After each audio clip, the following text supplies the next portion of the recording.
What's good, people? This is KM.Little right here. I have a 6 other channels linked in the description. If you like this video right here, just make sure you take the time to go check out my 6 other channels. And we're going to be reacting to this video right here. A music industry monster, Drake's inescapable demise. Let's go ahead and get into the video. Superstar rapper Aubrey Drake Graham just filed 2 petitions against Universal Music Group for defamation, on the grounds that Kendrick Lamar's hit song, Not Like Us, falsely painted him as a certified pedophile. Additionally, Drake alleges that Universal and Spotify used bots to artificially inflate the stream counts and sales numbers of Not Like Us, as well as illegally paying for the song to be played and promoted all around the world, again as an act of a smear campaign. And while 99% of people think Drake is just acting like a crybaby sore loser of a rap beef, that is just a tiny part of the bigger picture. Kendrick is likely just a small pawn in what really is Drake versus the most powerful people in the music industry. Most people are not willing to address the real corruption and chaos because it's easier and funnier to just treat it like 2 petty rappers writing poems about each other. But make no mistake, Drake is not a victim. This attack was a long time coming, and likely a response to his 15-year-long calculated measures to obtain power and control over his peers. And while Drake is currently trying to dismantle the corrupt music industry, there is no doubt he participated in and benefited from the corruption for years. And because of his recent efforts, he may have finally crossed a line that he cannot retreat from. Drake is putting his entire career and potentially his life on the line, but is it too late? Today we are going to discuss Drake's rise to power, the enemies he made along the way, why his power is such a threat to his enemies, and how this is going to change his career and the music industry as a whole. The singular most important factor in becoming successful in the music industry is building and obtaining power. Power, leverage, influence, and taking advantage of others is just the way the music industry works. And you might be thinking, Patrick, that's every industry, which is kind of true, but the music industry is different for a couple reasons. First, music will never go out of business. People will never stop wanting to consume music, whether we install computer chips into our brains or listen to some guy play the guitar on the street. Music will never die.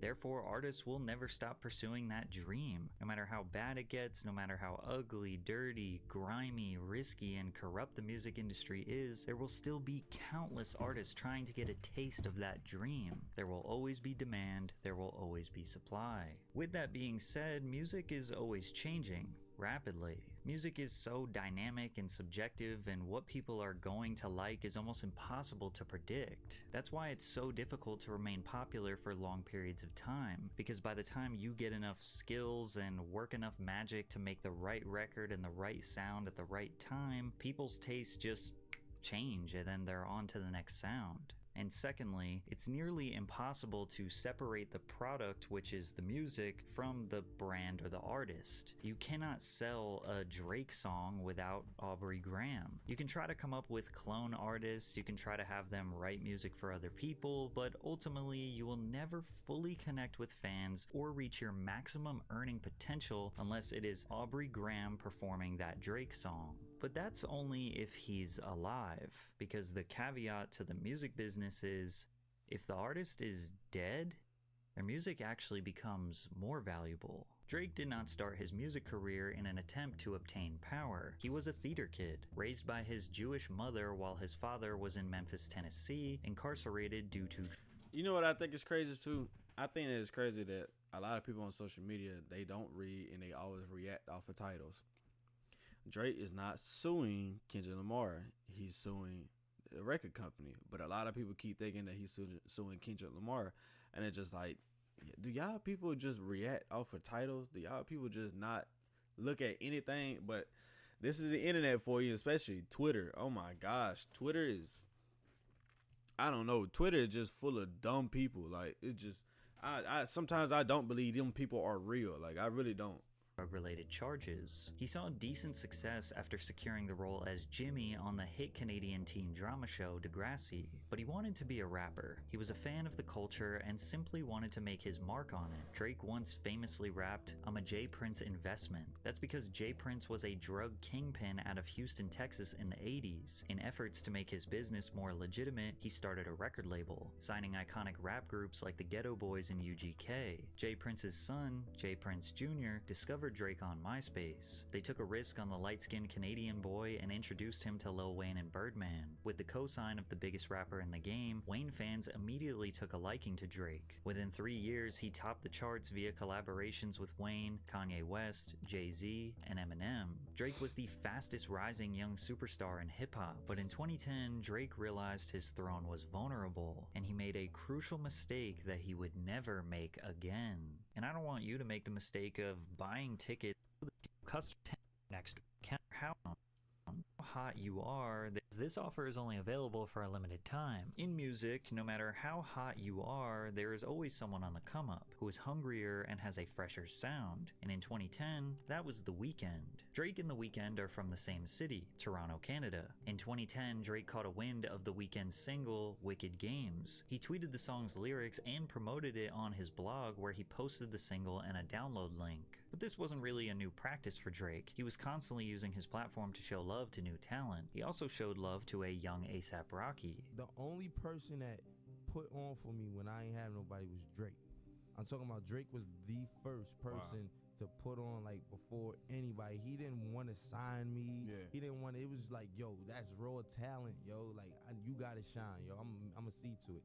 I forever owe Drake. Drake has an amazing ear and eye for talent. He probably knew about your favorite artist before you did. But with The Weeknd, he took things a step further. Drake had The Weeknd perform at OVO Fest, which was his headlining festival thrown by his October's very own Sound record label. From there, Drake would be featured on The Weeknd's mixtape Thursday on the track The Zone. Drake took The Weeknd under his wing and spent a considerable amount of effort pushing his imprint, EXO. He mentioned OVO and EXO so much that people already thought it was some sort of business partnership. And that's because Drake knew The Weeknd was a superstar in the making. He even thought The Weeknd could be bigger than him. I was waiting to see the next individual that would make history, that could potentially span far beyond mine. And I feel like that person is on the other end of this phone with me. He goes by the name of The Weeknd.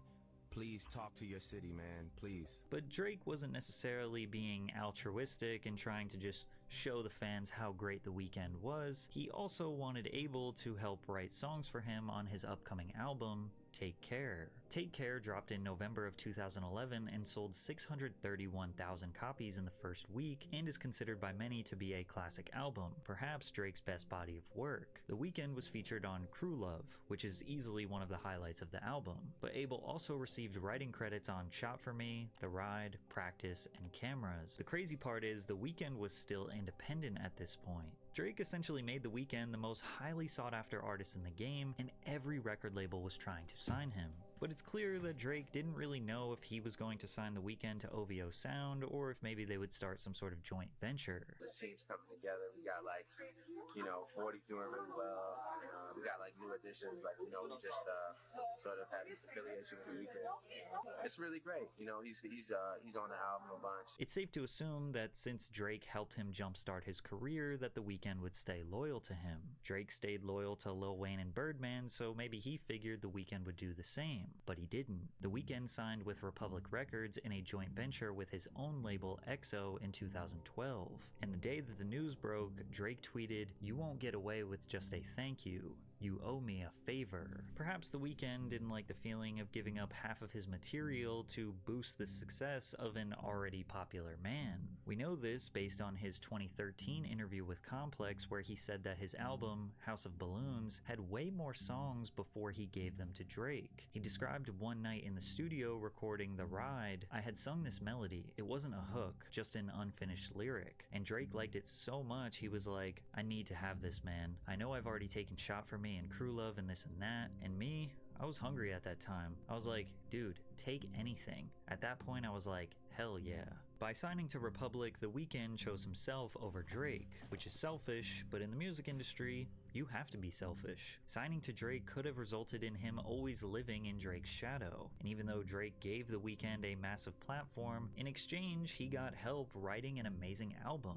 Who knows what Take Care would have sounded like without Abel's writing? It seems like it was a fair trade. Plus, Drake was still the bigger, more successful artist. He even asked Abel to open up for him on his 2013 tour. The Weeknd wasn't a threat to the Drake empire. That was until The Weeknd prevented Drake from receiving his first ever #1 single. In the week of October 24th, 2015, The Hills by The Weeknd reached #1 on the Hot 100, with Drake's Hotline Bling directly underneath him at #2. Drake posted on IG with the caption, "If I get my first #1 during the month of October, it will be the biggest moment of my career to date. I always love the moment right before it happens more than when it actually happens. So thank you, even if it doesn't."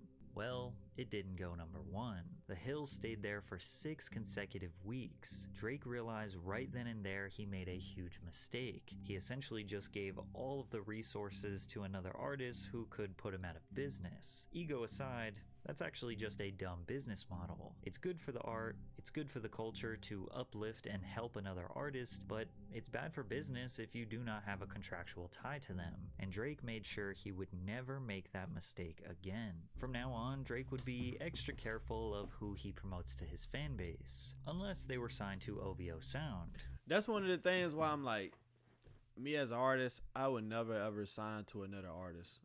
Unless the artist just was not making music anymore. But any artist, they love the spotlight.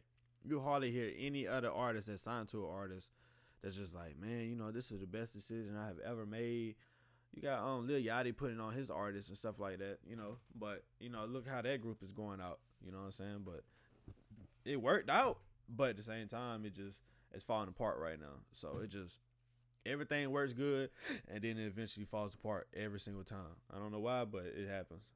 Many suspect that he took it a step further and purposely held back his own OVO signees. They suspect that Drake only acquired these artists so that they could write music for Drake and essentially give their best material to him. This is what people commonly refer to as the OVO sweatshop. And when you look at the entire roster, there isn't one artist that outshines Drake. Most of them you probably never heard of, but was that intentional? Majid Jordan, an R&B duo from Toronto, were discovered by Drake's producer 40 after they released a mixtape anonymously on SoundCloud in 2012.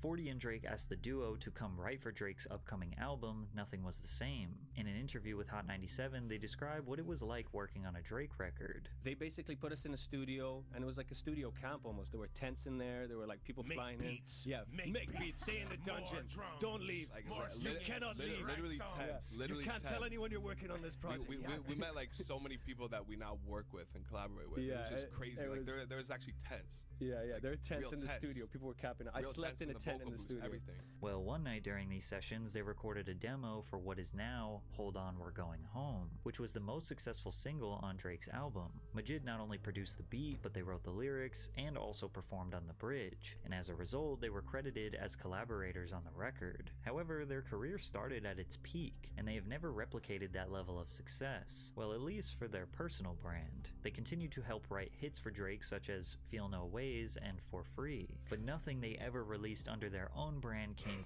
close to matching the success of a song that they wrote for Drake. Then again, that doesn't mean that they are unsuccessful. Just taking a quick look at their stream counts from various projects and singles, they pretty easily secure well over 10 million streams per song. And Drake has featured on their projects multiple times over the years. Maybe the R&B duo just don't have the star power to become a household name. Maybe the OVO label tried to market them further, but just couldn't elevate their brand beyond a certain point. But 7 million monthly listeners after a decade-long music career is still undeniably successful. Party Next Door is easily the biggest artist on OVO Sound, yet many suspect his career has always been in Drake's shadow. Party is another Toronto native who was signed to OVO Sound in 2013. He remained basically anonymous, not doing any interviews or press for the first 2 years of his career. OVO Sound manager Oliver El Khatib described Party in 2015 saying, "He's the rare breed that writes, produces, engineers, performs, sings, all in one artist. He's pulling all of the strings. He's doing everything, so you hear his final production exactly the way he envisions it. During these anonymous years, he dropped his self-titled EP, which featured Drake, as well as his debut album, which also featured Drake, as well as spending a considerable amount of time writing for Drake's albums. But Party's success was not dependent on Aubrey. His most streamed song to date, Break from Toronto, is a solo song released on that 2013 EP.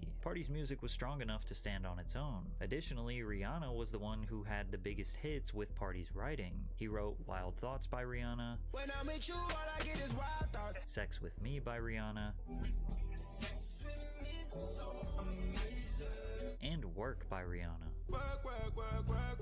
She set me up at work. To suggest Party I'm not even gonna lie, it's so crazy that an artist can make some good music, but when you push it out to another artist for them to record it, it's just like, dang, like that is really crazy. Like it sounds good, but then it's just like, I understand, like it's so crazy that like if you put it out, it's not gonna do as good, but if you put it out to a bigger artist, it'll do better. It'll do amazing. But it is, I don't know, it's so crazy though. But in my personal opinion though, I do feel like it's all a management. It's a risk management thing. Cause people always give out their best stuff, but then when they put out their best stuff later on in life, they'll regret it. Cause they'll be like, damn, I could have been bigger than what I was. And that's one of the things I always see with people who be writing music for people. And me, in my personal opinion, I don't know if I could ever write for somebody. Maybe they pay me good money, but I don't know. Like, if I'm gonna do that, I want to show them recording, me in the studio making a song. I want to be a part of it so that y'all can know that I made the song, and then they actually singing it. So I want to be a part of that. I don't want to be in the background. That's how I would do it though. needed Drake is short-sighted. It might actually be the other way around. You know, I know we talk about music all the time, and I'm so grateful for you. I would not be the artist I am if it wasn't for you. And that's not like even some, but like, that's not even some like, you know, I get on stage with people and I'm nice sometimes, but this is really actually like my favorite artist in the world. Like, I love this guy. So why isn't P&D bigger than Drake? Well, but that's the video for today. Make sure you comment, like, subscribe. Check out my other channels in the link in the description. And we out. What's good, people? This is KM.Little right here. Thank you for watching this video. In this clip right here, I am showing you my different YouTube channels. They are in the link in the description. If you like this video, I'm pretty sure you will love my other channels. Also, thank you. Like, comment, subscribe, and we out.